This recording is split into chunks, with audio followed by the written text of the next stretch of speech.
நமஸ்காரம் viewers, welcome to Kanish kitchen. இன்னைக்கு நம்மளோட கிச்சன்ல பார்க்க போறது சுவையான சோயா சங்க்ஸ்ல எப்படி கிரேவி பண்றதுன்னு தான். வாங்க எப்படி பண்றதுன்னு பார்க்கலாம்.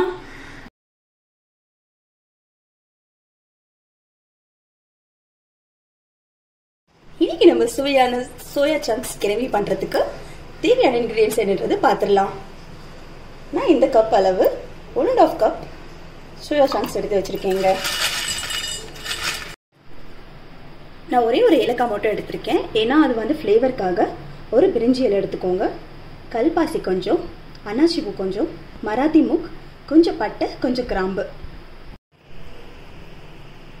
கொஞ்சமாக, இஞ்சி பூண்டு விழுதுகள், வீட்டில் அரைச்ச குழம்பு மிளகாய் தூள், காஷ்மீரி சில்லி பவுடர், மஞ்சள் கொஞ்சம், உப்பு தேவையான அளவு. நான் மீடியம் சைஸ் வெங்காயம் 2 எடுத்திருக்கேங்க. இந்த மாதிரி மெலிசாக கட் பண்ணி வச்சுக்கணும். 2 மீடியம் சைஸ் தக்காளி எடுத்திருக்கேன். ஒரே ஒரு பச்சை மிளகாய் எடுத்திருக்கேன். கொஞ்சமாக கருவேப்பிலை, கொஞ்சமாக கொத்தமல்லி. இந்த கிரேவி செய்யறதுக்கு முக்கியமான இன்கிரியன்ட்டு தேங்காய் தாங்க. நான் அரை மூடி தேங்காய் துருவி வச்சிருக்கேன். தேங்காய் நம்ம பால் எடுக்க போகிறோம். 2 கப் அளவுக்கு பால் எடுத்தாதாங்க இந்த கிரேவி ரொம்ப டேஸ்டாக இருக்கும். நம்ம முதல்ல சோயா சங்க்ஸை வேக வச்சுக்கணுங்க. ஒரு விசில் போட்டால் போதும், நல்லா சாஃப்டாக ஆகிடும். ஸோ நம்மளுக்கு டேஸ்டாகவும் இருக்கும். ஃபர்ஸ்ட் இதை நான் வந்து தண்ணி வந்து கொஞ்சமாக விட்டு இந்த சோயா சங்க்ஸ் வந்து நனையிற அளவுக்கு விட்டால் போதும். ஸோ நம்ம ஒரு விசிலில் ஆஃப் பண்ண போகிறோம்.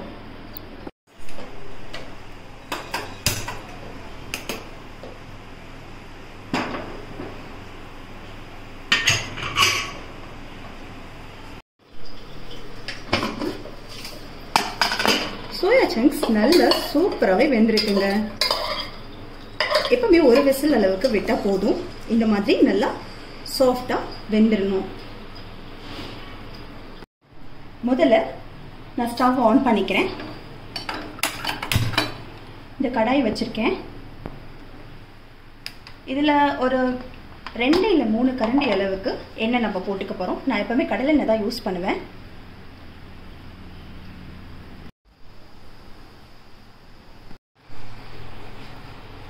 எண்ணெய் நல்லாவே காஞ்சிருச்சுங்க. நான் முதல்ல உங்களுக்கு காமிச்சேன் அந்த மசாலா எல்லாத்தையும் இதோட ஆட் பண்ணிக்க போறேன்.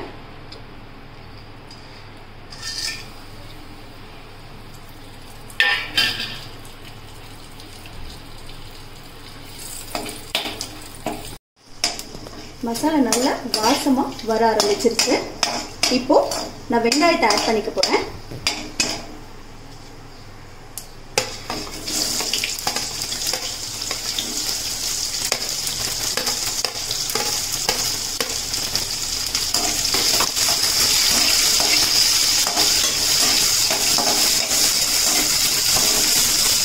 நம்ம வெங்காயத்தோடவே கருவேப்பிலையும் ஆட் பண்ணிட்டு வெங்காயம் நல்லா கோல்டன் ப்ரௌனாக வர வரைக்கும் நல்லா வதக்கணும். வெங்காயம் நல்லாவே கோல்டன் ஃப்ரை ஆயிடுச்சுங்க. இப்போ நான் அதில் தக்காளியை ஆட் பண்ணிடுறேன். தக்காளியோடவே பச்சை மிளகாவையும் ஆட் பண்ண போகிறோம்.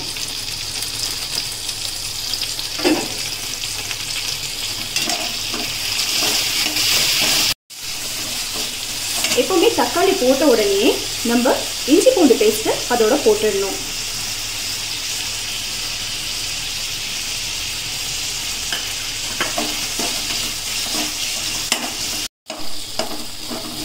இந்த வெங்காயம் தக்காளியும் நல்லாவே வதங்கிடுச்சுங்க. வெங்காயம் தக்காளி எவ்வளவுக்கு எவ்வளவு நம்ம நல்லா வதக்குறோமோ அவ்வளவுக்கு அவ்வளவு குழம்புலையும் சரி கிரேவிலையும் சரி அவ்வளவு டேஸ்டா இருக்கும். இப்போ நம்ம இந்த மசாலாவெல்லாம் இதோட ஆட் பண்ண போகிறோம். குழம்பு மிளகாய் தூள், காஷ்மீரி சில்லி பவுடர், மஞ்சத்தூள், உப்பு தேவையான அளவு.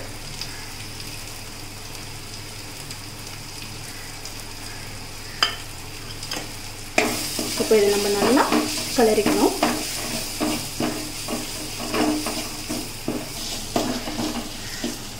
இப்போ நம்ம சோயா சங்க்ஸ் இதோட ஆட் பண்ணிடலாம்.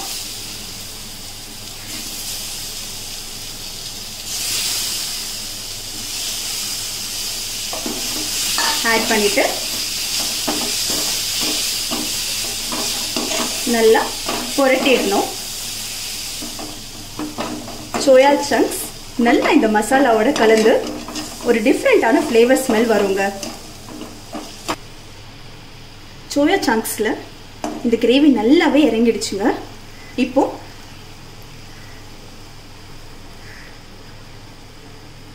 நான் வந்து தேங்காய் பால் 2 கப் அளவு திக்காக எடுத்து வச்சுருக்கேன். தேங்காய் பாலில் திக்காக எடுக்கிறதுக்கு ஒரு டிப்ஸ் சொல்கிறேங்க. எப்போவுமே மிக்சியில் தேங்காய் துருவல் வந்து நம்ம போட்டு அரைக்கும் போது லைட்டாக மைல்டு வாட்டர், அதாவது மிதமான சுடு தண்ணியை போட்டு அரைச்சிங்கன்னா உங்களுக்கு ரொம்ப திக்கான கன்சிஸ்டன்சியில் தேங்காய் பால் கிடைக்கும். இப்போ இதை நான் இதோட ஆட் பண்ணிடுறேன். நம்ம எப்பவுமே தண்ணி இதுக்கு சேர்க்கக்கூடாது.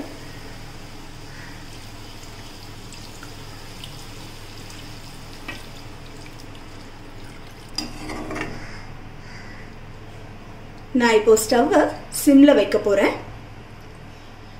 அதுக்கு முன்னாடி நம்ம உப்பெல்லாம் கரெக்டாக இருக்கான்ட்டு ஒரு தடவை வேணால் டேஸ்ட் வேணால் பார்த்துடலாம். நான் இந்த கிரேவியை 10லேருந்து 15 நிமிஷம் சிம்லேயே வச்சு குக் பண்ணியிருக்கேங்க.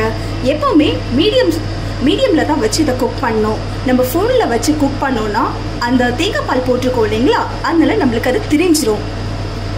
கிரேவி ரெடி ஆயிடுச்சுன்றதுக்கு இந்த மாதிரி மேலே எண்ணெய் வருது பாருங்க, அப்போ நம்மளுக்கு கிரேவி ரெடி ஆயிடுச்சுன்றது தெரிஞ்சிரும். நம்மளோட சோயா சங்க்ஸ் கிரேவி சூப்பராகவே ரெடி ஆயிடுச்சுங்க. உங்களுக்கு என்னோட சேனல் பிடிச்சிருந்ததுன்னா மறக்காம லைக் பண்ணுங்க, ஷேர் பண்ணுங்க, சப்ஸ்கிரைப் பண்ணுங்க. Thank you so much.